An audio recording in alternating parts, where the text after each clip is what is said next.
어느 농부가 하나님께 다음과 같이 요구했습니다. 하나님, 딱 1년만 내가 원하는 대로 날씨를 주십시오. 이 말을 듣고 하나님께서는 알았다고 약속하셨습니다. 그 약속에 너무 신이 난 농부는 어느 해보다도 더 열심히 농사를 지었습니다. 농사를 짓다가 하나님께 이렇게 말했습니다. 하나님, 오늘은 비를 많이 내려주십시오. 또 어떤 날에는 하나님, 오늘은 뜨거운 햇볕을 비춰주십시오. 또 어떤 날에는 잔잔한 바람을 불게 해 주십시오. 1년 동안 농부는 그렇게 자신의 필요에 따라 하나님께 요구를 했습니다. 그리고 1년 농사가 마치고 이제 추수하는 때가 되었습니다.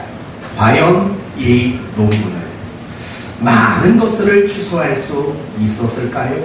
그렇지 않다는 겁니다. 도리어 농사가 망쳤다는 겁니다. 사랑하는 성도 여러분, 이 이야기가 우리에게 주는 교훈이 무엇이라고 생각합니까?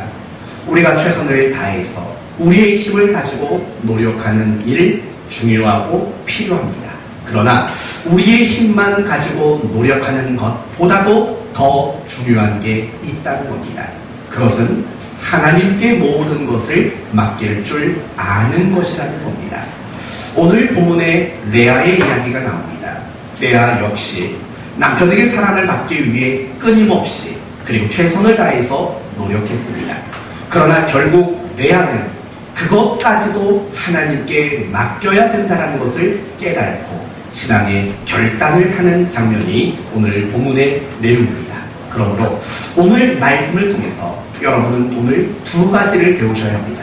첫째는 여러분에게 주어진 모든 것에 최선을 다해 노력할 줄 아는 자세, 그리고 또 하나는 그렇게 노력했다면 이제는 하나님께 전적으로 맡길 줄 아는 신앙의 자세, 노력과 맡김이라는 이 두 가지 신앙의 자세를 오늘 배우게 됨으로 말미암아 여러분의 삶 속에, 여러분의 신앙 속에 더 풍성한 열매가 맺어지기를 예수 그리스도의 이름으로 축원드립니다.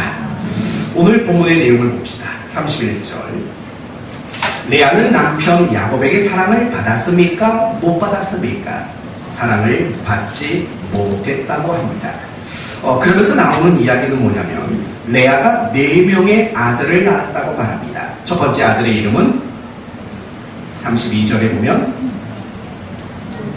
루벤, 그리고 두 번째 아들의 이름 시므온, 세 번째 아들의 이름은 레위, 그리고 마지막 네 번째 아들의 이름은 유다. 외울 수 있겠습니까? 루벤, 시므온, 레위, 유다. 이렇게 4명의 아들을 낳는 내용입니다. 사실 이 내용을 보면 아들 넷 낳았는데 무슨 설교를 할 게 있을까 싶지만 그렇지 않습니다. 굉장히 중요한 내용이 나옵니다. 첫째, 우리가 오늘 말씀을 통해 묵상할 수 있는 내용은 레아는 정말 노력할 줄 아는 사람이었다는 것을 우리는 확인하게 됩니다. 이미 여러분에게 말씀을 드린 대로 레아는 그의 남편 야곱에게 사랑을 받지 못했습니다. 아마도 두 가지 이유가 있었을 겁니다. 첫 번째 이유는 남자는 속물입니다. 레아가 예쁘지 못한 겁니다. 레아의 외모가 마음에 들지 않았습니다. 29장 넘어가 보면 레아에 대해서 이렇게 기록한 내용이 나옵니다. 그의 시력이 약하여. 레아의 시력이 약하다라고 말합니다. 그런데 그건 단지 이게 눈의 시력이 약하다는 게 아닙니다. 누가 봐도 눈에 흡족하지 못할 만한 외모였다는 겁니다. 그런데 그거보다 더 중요한 사랑받지 못한 이유가 있습니다. 그것은 야곱이 레아와 결혼을 했지만 사실은 그 결혼은 원해서 한 결혼이 아니었지 않습니까? 여러분, 야곱은 누구를 사랑했습니까? 라헬을 사랑했습니다. 그리고 라헬과 결혼하기를 소원했습니다. 그러나 결혼식을 치르고 나니까 아침에 밝아서 눈을 떠보니까 자기 옆에 누워있는 여자가 누구였습니까? 그게 바로 레아였습니다. 그래서 어쩔 수 없이 야곱은 레아와 결혼해서 살 수밖에 없었던 겁니다. 그러니까 야곱의 입장에서는 내가 원하지 않는 여자와 결혼했기 때문에 그 여자를 사랑하는 일이 쉽지 않았을 것입니다. 더욱이 라헬과 결혼하기를 그렇게 소원했던 야곱의 입장에서는 배신을 당하고 다른 여자가 내 아내가 되었다는 것이 몹시 불쾌했을 겁니다. 그런저런 이유로 야곱은 레아를 사랑하지 못했습니다. 레아는 그의 남편 야곱에게 사랑을 받지 못했습니다. 그러나 레아는 거기서 포기하지 않았습니다. 자신의 불행한 결혼생활, 사랑받지 못하는 자신의 모습을 보면서 그는 절망하거나 그는 포기하지 않았습니다. 그는 남편의 사랑을 받기 위해 얼마나 노력을 다했는지 모릅니다. 그걸 어떻게 알 수 있습니까? 오늘 본문을 보면 그의 아들 4명의 이름과 더불어서 그 아들들을 낳고 나서 레아가 했던 말들을 살펴보면 금방 확인할 수 있습니다. 먼저 봅시다. 32절. 첫째 아들 르우벤을 낳았습니다. 그런데 여러분, 이 르우벤을 낳고 나서 레아가 했던 말이 뭔가를 보십시오. 르우벤이라 하여 이르되 여호와께서 나의 괴로움을 돌보셨으니, 그러니까 르우벤이라는 이름의 뜻은 하나님이 나의 괴로움을 돌아보셨다라는 뜻입니다. 그 다음에 이제는 내 남편이 나를 사랑하리로다. 아들을 하나 낳아놓고 레아가 했던 첫 번째 말은 겁니다. 이제 야곱이 내 남편이 날 사랑해 줄 거다 라고 말한 겁니다. 그러니까 여러분, 이 말은 결국 뭡니까? 이 레아는 남편에게 사랑을 받기 위해서 어떤 방법을 선택한 겁니까? 그의 자식을 낳아주는 것, 그것도 그의 아들을 낳는 방법으로 남편의 사랑을 받기 위해 그는 노력을 했다는 겁니다. 그런데 여러분, 그런데도 불구하고 레아는 사랑을 못 받았습니다. 두 번째 아들을 보십시오. 33절. 그가 다시 임신하여 아들을 낳고 이르되 여호와가 내가 사랑받지 못함을 들으셨으므로 내게 이 아들도 주셨도다. 뭡니까? 똑같은 말 아닙니까? 아니, 아들을 하나 낳았는데도 불구하고 남편이 나를 안 사랑하는 겁니다. 그래서 하나 더 낳았다는 겁니다. 아들을 둘 정도 낳아놓으면 남편은 나를 사랑하겠지라고 생각한 겁니다. 그러니까 결국에는 계속해서 레아는 아들을 하나 낳았는데도 사랑받지 못해서 포기하지 않고 그래도 아들을 하나 더 낳는 방법에 노력을 다하는 겁니다. 그런데도 안 됐습니다. 34절. 그가 또 임신하여 아들을 낳고 이르되 내가 그에게 새 아들을 낳았으니 내 남편이 지금부터 나와 연합하리로다. 내가 새 낳았으니까 남편이 날 이제는 사랑할 거다 라고 그렇게 이야기를 하고 있는 겁니다. 사랑하는 성도 여러분, 이 새 이름을 가만히 생각해 보십시오. 이 세 사람의 이름을 통해서 우리가 알 수 있는 건 뭡니까? 결국에는 이 세 아들의 이름은 하나님 앞에 내가 노력을 다하는 그런 레아의 모습을 우리에게 소개해주고 있다는 겁니다. 사랑하는 성도 여러분, 레아는 남편에게 사랑을 받기 위해서 정말 무단히 노력하고 있다는 겁니다. 남편의 사랑을 받기 위해서 정말 최선을 다해서 노력하는 이 레아의 모습을 보셔야 한다는 겁니다. 혹시 여자 성도들 가운데서 언짢은 표정을 짓고 있는 분들이 있습니다. 아마 이런 생각을 하는 거 아닌가 싶습니다. 아니, 그냥 갈라서지 뭐 그렇게 남편 사랑 받으려고 노력을 해. 나 같으면 끝낸다, 끝내. 이런 식의 표정을 짓고 있는 여자 성도들이 어느 쪽인가는 있을 겁니다. 네. 그러나 여러분, 그렇게 쉽게 생각하면 안 됩니다. 왜냐하면 여러분은 신자지 않습니까? 뿐만 아니라 여러분의 남편, 여러분의 아내는 하나님이 짝지어 주신 배우자라는 사실을 잊으면 안 됩니다. 그래서 여러분의 부부 사이에 어떤 문제가 있다면 그 문제를 접고 포기할 게 아니라 그 문제를 해결하기 위해, 풀기 위해, 고치기 위해 행복한 부부, 서로 사랑할 줄 아는 부부가 되기 위해 레아처럼 노력할 줄 아는 여러분 되시기를 바랍니다. 남편 여러분에게 권면합니다.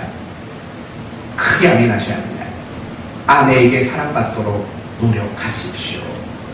아멘. 우리 아내 여러분에게 권면합니다. 여러분의 남편에게 사랑받기 위해 노력하는 여러분 되시기를 바랍니다. 그게 성경적인 겁니다. 노력하는 겁니다. 그러나 우리들이 노력해야 할 것은 부부 사이만의 일은 아닙니다. 우리가 인생을 살면서 우리에게 주어진 모든 일, 우리에게 주어진 모든 책임과 모든 역할, 우리는 반드시 노력할 줄 알아야 합니다. 이 자리에는 학생들도 있습니다. 여러분이 몇 점을 맞느냐, 사실 그건 중요하지 않습니다. 여러분, 모두가 100점을 맞을 수 없고 모두가 1등 할 수 없습니다. 1등은 몇 명이겠습니까? 한 명입니다. 누군가는 꼴등도 나올 수밖에 없는 겁니다. 그러나 중요한 것은 적어도 여러분이 예수 믿는 학생이라면 점수, 등수와 상관없습니다. 그러나 상관이 있는 게 있습니다. 노력에 최선을 다하는 일, 그건 하나님이 여러분에게 분명히 책임을 묻는다는 사실을 잊지 말아야 합니다. 학생은 학생으로서 공부하는 일에 최선을 다해야 합니다. 이 자리에는 직장에 출근하는 분들도 있습니다. 여러분의 직장 생활에 여러분은 최선을 다해서 노력하셔야 합니다. 사업하시는 분도 이 자리에 계실 겁니다. 하나님께 잘 되게 해달라고 기도만 하지 마십시오. 여기저기 뛰어다니면서 여러분의 사업이 더 잘 될 수 있도록 노력할 줄 아는 것, 그게 신앙이고 그게 믿음입니다. 나는 아무런 노력을 하지 않고 기도만 하는 것, 그건 결코 여러분의 신앙과 믿음이라고 말할 수 없는 겁니다. 우리나라에 굉장히 유명한 예화가 있죠. 어떤 신학교에 정말 기도 열심히 하는 전도사가 있었습니다. 시험 기간인데도 공부 안 하고 기도만 열심히 했습니다. 시험 날이 됐네요. 시험지를 봤는데 아는 게 있을 리가 없습니다. 근데 기도 열심히 했으니 은혜가 있지 않습니까? 답안지에 이렇게 썼답니다. 하나님이 답을 다 하십니다. 그래더니 교수가 이렇게 채점을 해서 돌려줬다지요. 하나님 100점, 넌 빵점. 뭐 이렇게 답안지를 돌려줬다라고 하는 이야기를 다 하실 겁니다. 굉장히 웃기는 얘기지만 굉장히 의미심장합니다. 오늘날 많은 신자들이 노력은 안 하면서 기도만 하는 성도들이 사실은 얼마나 많은지 모릅니다. 여러분 가운데 전업주부가 계십니까? 가사일을 돌보는 일에 최선을 다해 노력하셔야 합니다. 집안을 말끔하게 정리하십시오. 설거지도 잘하시고, 네. 부담스러워하시는 분들이 보여가지고, 그게 믿음이고 그게 신앙생활인 겁니다. 자녀를 키우는 일에도 최선을 다하십시오. 하나님의 말씀과 기도로 양육하는 일에도 여러분은 최선을 다해서 노력해야 합니다. 여러분의 건강을 관리하는 일에도 최선을 다해 여러분은 노력하셔야 합니다. 미래를 준비하는 일, 그것도 여러분은 최선을 다해서 노력해야 합니다. 여러분이 해야 할 일, 여러분에게 주어진 모든 일에 최선을 다하는 것이 믿음이고 신앙인 겁니다. 여러분이 더더욱 노력해야 할 것이 있습니다. 그건 신앙생활을 노력해야 합니다. 더 나아가서 여러분이 신자답게 살아가는 일에 최선을 다해 노력해야 합니다. 온전한 예배가 될 수 있도록 여러분은 노력하셔야 합니다. 하나님께 사랑받고 하나님께 축복받기 위해서도 끊임없이 노력하셔야 합니다. 여러분이 드리는 찬양이 최고의 찬양이 되어질 수 있도록 여러분은 힘써 노력하셔야 합니다. 교회에서 여러분에게 맡겨준 그 직분을 감당하는 일에도 최선을 다해 여러분은 노력하셔야 합니다. 감사하는 일에도 노력하셔야 되고, 여러분이 기도하는 일에도 노력하셔야 되고, 여러분이 성경을 읽고 묵상하는 일에도 노력할 줄 알아야 합니다. 그게 믿음이고 그게 신앙인 겁니다. 여러분은 지금까지 신앙과 믿음을 이렇게 배워온 분이 많습니다. 나는 아무것도 안 해도 하나님이 알아서 해주실 거야. 우리는 그것을 은혜라고 너무나도 크게 착각하는 경향이 있습니다. 아닙니다. 하나님은 누구에게 은혜를 주시는 줄 아십니까? 노력하는 사람에게 하나님은 은혜를 주십니다. 예를 들어볼까요? 다윗을 생각해 보십시오. 다윗은 골리앗과 싸웠습니다. 뭘로 이겼습니까? 물맷돌을 던져 이겼습니다. 묻습니다. 다윗은 원래 물맷돌을 못 던지는 사람이었는데, 노력하지 않은 사람이었는데, 하나님이 물맷돌을 던지는 방법으로 골리앗을 넘어뜨리셨을까요? 아니라는 겁니다. 다윗은 틈만 나면 들판에서 아마 이렇게 했겠죠. 무슨 나무 쪼가리 하나 세워놓고 그거 맞추는 연습을 시도 때도 없이 얼마나 많이 노력했겠습니까? 그런 노력에 다윗을 하나님이 은혜를 주셔서 그 골리앗을 넘어뜨릴 수 있도록 하나님이 은혜를 주신 거 아닙니까? 성경은 철저히 노력하는 사람에게 하나님은 은혜를 주시는 겁니다. 여러분은 이런 질문을 하고 싶을 겁니다. 목사님, 내가 정말 땀 흘려 노력했는데 그렇게 해서 얻은 게 왜 은혜입니까? 라고 물을 겁니다.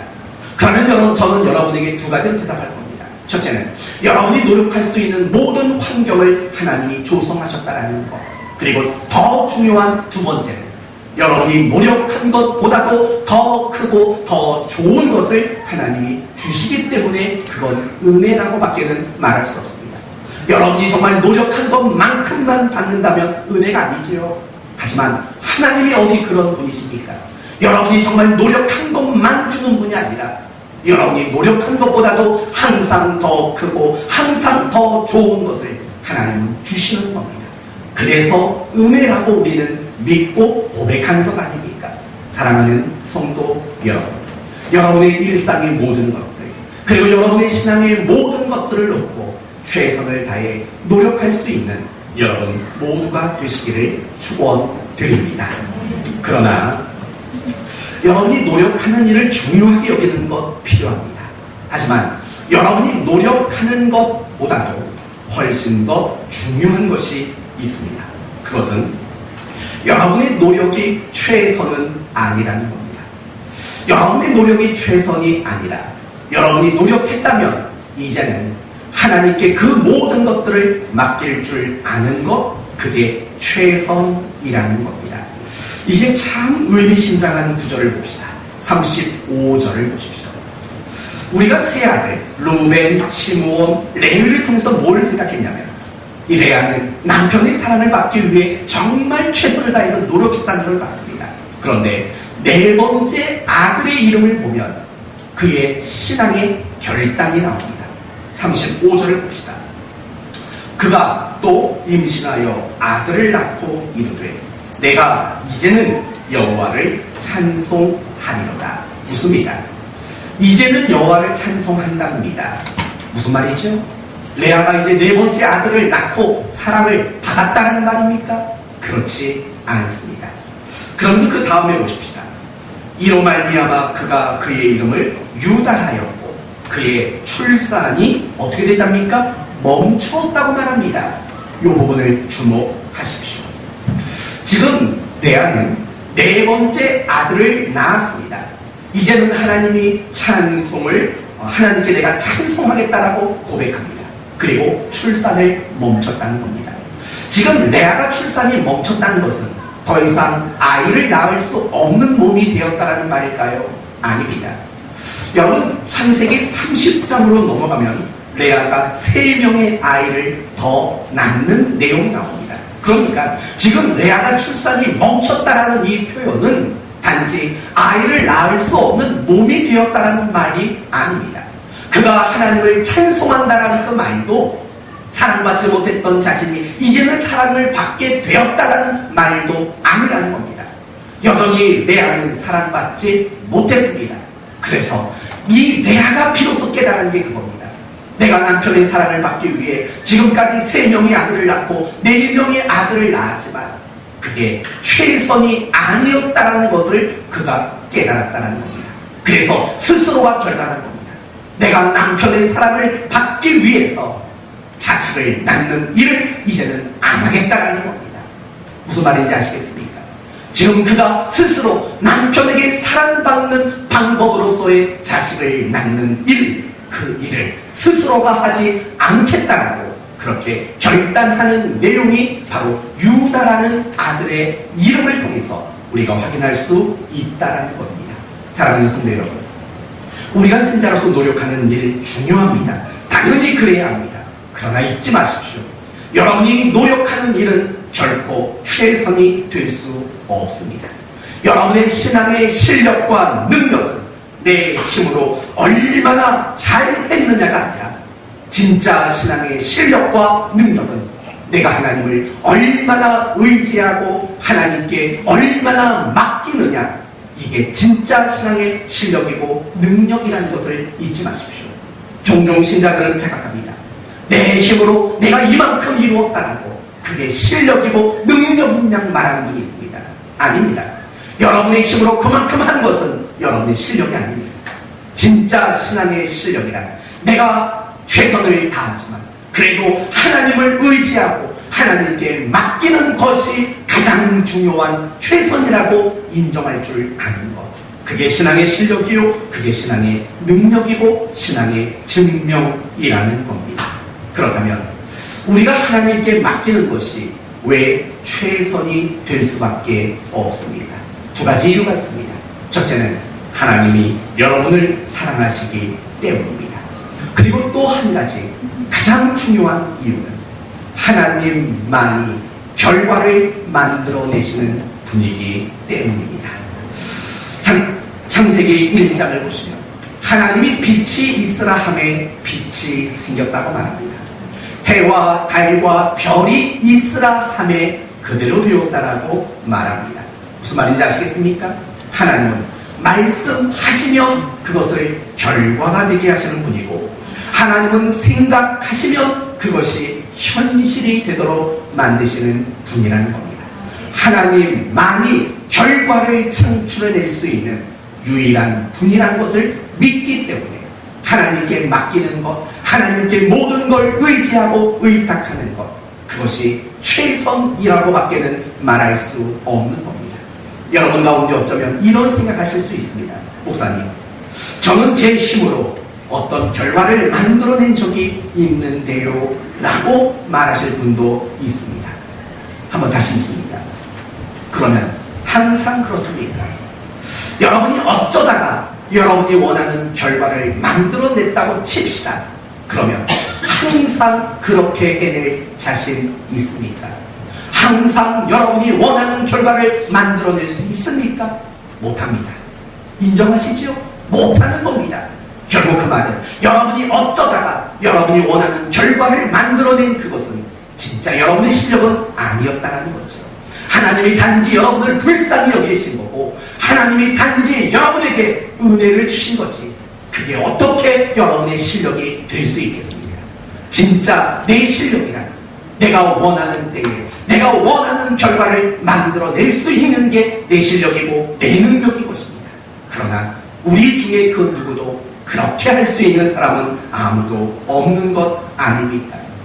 그러므로 우리가 하나님을 의지하고 하나님께 모든 걸 맡기는 것, 그것은 우리가 노력하는 그 어떤 일보다도 최선 중에 최선일 수밖에는 없다는 겁니다. 그래서 성경은 우리에게 이렇게 권면합니다. 잠언서 16장 9절 잘 아시죠? 아시는 분 한번 따라해 보십시오. 사람이 마음으로 자기의 길을 계획할지라도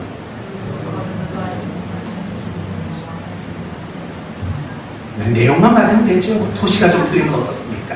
맞습니다. 사람의 마음으로 자기 길을 계획할지라도 그 걸음을 인도하시는 이는 여호와이시니.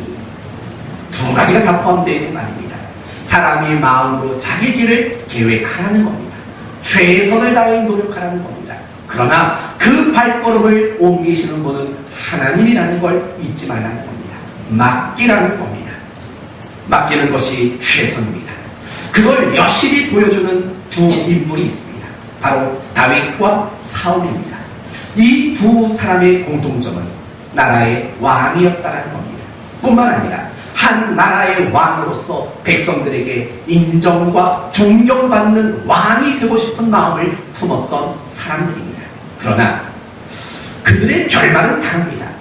한 사람은 정말 백성에게 인정을 받습니다. 그러나 또 한 사람은 백성에게 인정받지 못했습니다. 이유가 뭔지 아십니까? 사울은 철저히 자신의 노력이 최선이라고만 여겼던 사람이기 때문에 그렇습니다. 그러나 다윗은 노력함과 더불어 하나님께 맡기는 것이 최선이라는 것을 인정하고 그렇게 했기 때문이라는 겁니다. 사랑하는 성도 여러분, 여러분은 이 시대의 다윗입니까? 사울이십니까? 여러분이 최선만 다한다면 여러분은 사울이고 사울의 길을 걷고 있는 거고 사울의 결말이 여러분의 결말이 될 수밖에 없을 겁니다. 그러나 여러분이 다윗이라면 하나님을 의지하고 맡기신다면 여러분이 이 시대의 다윗이며 다윗의 길을 걷는 것이며 다윗의 결말이 여러분의 결말이 될 수밖에 없다는 겁니다. 이제 여러분은 선택하셔야 합니다. 여러분이 노력하는 것 그것을 최선으로 여길지 아니면 하나님께 맡기는 것을 최선으로 여길 것인지 여러분은 선택하셔야 합니다. 그러나 여러분을 사랑하는 목사로서 저는 여러분 모두가 하나님께 맡기는 것을 최선으로 삼을 수 있는 여러분이 되시기를 바랍니다. 인생의 문제도 하나님께 맡기십시오. 여러분의 염려와 걱정의 문제도 하나님께 맡기십시오.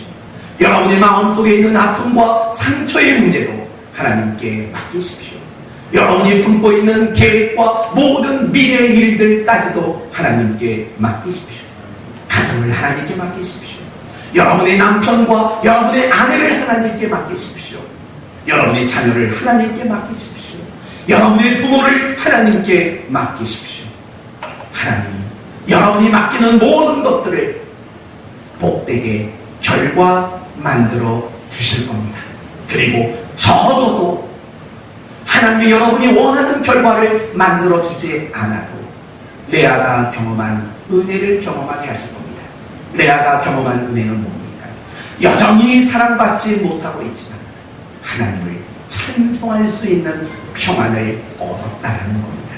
적어도 이 두 가지 중에 한 가지의 복은 다른 겁니다. 맡기면 문제가 해결되든가 맡겼는데 해결되지 않았지만 여러분의 마음은 찬송할 수 있는 평안으로 회복되든가 둘 중에 하나의 복은 분명히 여러분에게 주어지게 될 것입니다. 맡길 줄 아는 하나님께 맡기는 것이 최선으로 여길 줄 아는 여러분 되시기를 바랍니다. 길게는 정말 몇 달입니다. 3월달부터 지금까지 몇 달을 놓고 목장 연합수련회를 준비했습니다. 짧게는 한 달입니다. 우리가 지금까지 노력할 만큼 했습니다.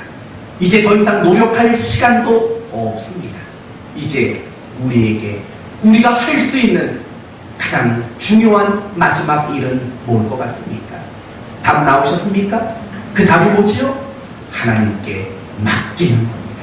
이제 곧 시작될 2박 3일의 모든 시간들이 하나님께서 주장하시고 하나님이 개입하시고 하나님이 역사해 주시기를 맡기는 그 자세가 이제 우리에게 요구되고 있다는 것입니다. 물론 수련회 장소 가셔도 여러분 열심히 노력하셔야 합니다. 찬송을 부르는 일에도 노력하십시오. 제가 가끔씩 성도들에게 잔소리를 할까 말까 고민하던 한 가지가 있습니다. 오늘 한번 잔소리 한번 해보겠습니다. 어차피 수련회 갈 건데 은혜 받을 건데 뭐 상처 풀릴 텐데 뭐 그냥 한번 잔소리 해봅시다. 우리 사랑하는 교회 성도 여러분, 찬송 좀 제발 크게 부르십시오. 제가 그걸 언제 느끼냐면요, 제가 막 찬송을 부르다가 목이 아플 때 잠깐 물 한 잔 마셔요. 그러면 조용해져요. 그러다가 눈치 빠른 성도들은 그때부터 소리를 내기 시작하는 거죠. 그러지 마십시오. 제가 열심히 부르나 열심히 안 부르나 목청껏 열심히 찬송 좀 부르십시오. 물론 여러분의 육신이 그게 안 되는 분들도 분명 있습니다. 그런 걸 말하는 게 아닙니다. 목청도 좋은 분이 노래방 가서는 막 100점 나오는 분이 교회에서는 그렇게 하지 말라는 거죠. 정말 최선을 다해서 찬송하십시오. 여러분이 기도하는 일, 오늘 저녁, 내일 저녁, 제가 새벽 5시까지 기도회를 준비했습니다. 하나님이 주시는 것들이 있었습니다. 그래서 준비했던 것들 다 지우고 다시 준비를 했습니다. 기대하십시오. 하나님을 맞으죠. 그리고 정말 열심히 기도하는 그런 시간으로 삼으십시오. 여러분 예배 드리는 것도 좀 열심히 노력하십시오. 그냥 건성하지 말고 적어도 30분 전에 나와서 그게 안 되면 29분 전이라도 나와가지고 기도하고 마음에 준비하고 오늘 성경 본문이 뭔가도 좀 성경에서 찾아서 읽고 그렇게 예배를 준비하고 노력하는 예배를 하나님께 드려보십시오. 그런 노력이 필요한 겁니다. 그리고 중요한 것은 맡기는 겁니다. 우리 수련회 이제 시작되는 이 모든 과정에서 하나님께 맡기셔야 합니다. 찬양을 인도하시는 이태규 집사님, 개회예배, 폐회예배를 맡으셨죠. 또 우리 강선호 집사님, 저녁 집회 찬양 인도를 맡으셨습니다. 맡기십시오. 맡기십시오. 지금까지 여러분 노력한 것 충분합니다. 이제 맡기십시오. 또 오늘 말씀을 전하실 전도사님, 목사님, 그리고 저도 맡기셔야 합니다. 그리고 하나님이 여러분 노력한 것을 도구 삼고 일하시도록 전적으로 여러분 자신을 맡길 때 하나님은 놀라운 역사를 이루어 주게 되실 줄로 믿습니다. 맡기기 위해 필요한 세 가지만 간단히 말씀드리고 마칩시다. 겸손하셔야 합니다. 여러분, 우리가 맡기지 못하는 이유가 뭔지 아십니까? 교만하기 때문입니다. 여러분, 요즘에야 내비게이션도 발달되어 있고 뭐 스마트폰 안에도 얼마나 다양한 종류의 내비가 깔려있는지 모릅니다. 그런데 옛날에는 그게 없었지 않습니까? 10년 전만 해도 내비게이션은 흔한 게 아니었습니다. 그래서 그때는 주로 어떻게 했습니까? 물어 갔죠. 지도 찾아서. 제가 길칩니다. 어떤 목적지에 갈 때요, 새로운 길로 가본 적이 없어요. 가면 어김없이 길을 잃거든요. 그래서 전 항상 갔던 길로만 다닙니다. 옛날에 신방 다닐 때 그게 제일 자신이 없었어요. 아니, 신방 대원들을 태우고 신방을 가야 되는데 길을 모르는 겁니다. 제가 했던 방법은 네이버에서 길 찾기를 하는 거죠. 그리고 가야 할 길을 형광펜으로 색칠해가지고 그 길 따라갔습니다. 그러면서도 얼마나 길 실수를 많이 했는지 모릅니다. 제 옆에 동성이던 전사님이 늘 잔소리합니다. 왜 맨날 길도 못 찾아가냐고. 하다못해 제가 그 교회를 사입할 때 관리 집사님이 자기 차에 있던 내비게이션을 띄워주시더라고요. 다른 교회 가서는 이거 쓰시라고. 참 그렇습니다. 우리가 그 예전에 내비 없을 때 그렇지 않습니까? 길을 가면 아내가 옆자리에서 늘 이렇게 말하세요. 여보, 내려서 물어보고 가세요. 근데 남편들은 절대 안 묻고 갑니다. 고집을 부리죠. 전문용어로 말하면 똥꼬집이죠. 이 똥꼬집 부려가지고 계속 돌다 늦게 도착하는 거 아닙니까? 교만한 거지요. 성도 여러분, 우리가 하나님께 맡기지 못하는 이유는 간단합니다. 교만한 겁니다. 내 생각대로 하면 되고 내 판단대로 하면 되고 내가 하고 싶으면 된다라는 교만이 우리로 하여금 맡기지 못하게 하는 겁니다. 하나님께 맡긴다는 건 뭡니까? 결국 기도하는 겁니다. 작은 것 하나하나. 옛날에 이런 말 있지 않습니까? 항상 여자 청년들에게 이런 걸 가르쳤습니다. 나중에 신랑감을 놓고 눈썹부터, 아니 머리 위에서 정수리부터 눈썹, 눈, 코, 입, 턱, 귀 하나씩 기도 제목 놓고 기도하라고. 그러면 그런 남자 만난다고. 그런 얘기 많이 들어보셨을 겁니다. 직업은 뭐고, 성품은 어떻고, 가정은 어떻고, 그걸 놓고 기도하라는 얘기 많이 들으셨지요? 네, 그렇게 기도하십시오. 그러나 여러분이 생각하고 기대하는 그런 뜻은 아닙니다. 그렇게 놓고 기도하는 건 뭡니까?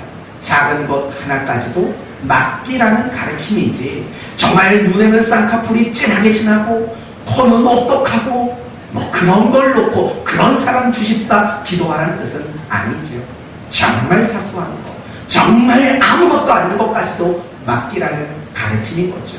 기도는 하나님께 맡기는 겁니다. 구체적으로 기도하십시오. 자세히 기도하십시오. 여러분이 지금까지 하지 않았던 것들까지도 하나님께 기도하십시오. 그게 맡기는 거 아닙니까? 제일 중요한 거 끝으로, 하나님께 맡긴다는 것은 결국 무슨 일을 하든지 하나님의 방법대로 하는 게 맡기는 겁니다. 예를 들어 봅시다. 장사를 하는 분이 있습니다. 늘 장사를 하다 보면 갈등이 생기기 마련입니다. 어떤 갈등이 될까요? 저울을 좀 속여? 그러면 많은 걸 남깁니다. 주일날 가게 문을 열어? 그러면 당연히 더 많은 소득이 있을 것으로 계산이 되죠. 여러분, 그런 갈등이 있을 때 그 사업을 하나님께 맡긴다는 건 뭘까요? 정직하게 하는 거죠. 저울을 속이지 않는 거죠. 주의를 온전히 지키는 거죠. 그렇게 하나님의 방법대로 장사하는 것, 그게 여러분의 그 장사의 일을 하나님께 맡기는 겁니다.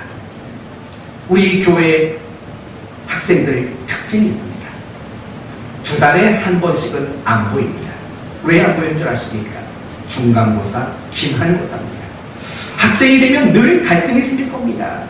남들은 주일날 쉬거나 공부하는데 나는 예배까지 드리면 피곤하고 공부도 1시간 덜 하고 갈등이죠. 그러나 여러분이 공부를 하나님께 맡긴다는 건 뭡니까? 하나님의 방법대로 대처하는 겁니다. 주일에 예배를 드리는 겁니다. 그게 하나님께 맡기는 거죠. 말로만 맡깁니다. 이게 아니라는 거죠. 무슨 말인지 아시겠습니까? 정말 여러분이 하나님의 방법대로 하나님의 뜻대로 그렇게 살아가는 것, 그게 바로 하나님께 맡긴다라는 믿음의 증명이 된다는 것입니다. 사랑하는 성도 여러분, 하나님의 방법대로 살아가십시오. 수련회가 시작이 될 겁니다. 가다 보면 이런저런 일들이 많이 있을 것입니다. 하나님의 방법대로만 대처하십시오. 그게 수련회를 하나님께 맡기는 방법이라는 것입니다. 이제 오늘 말씀을 마칩니다. 오늘은 설교를 좀 간단히 마치도록 하겠습니다. 하나님은 노력하는 사람에게 복을 주시는 겁니다. 그러므로 우리는 무슨 일이든 최선을 다해 노력해야 합니다. 그러나 우리의 노력이 최선이 아니라는 걸 인정하셔야 합니다. 진정한 최선은 무엇입니까?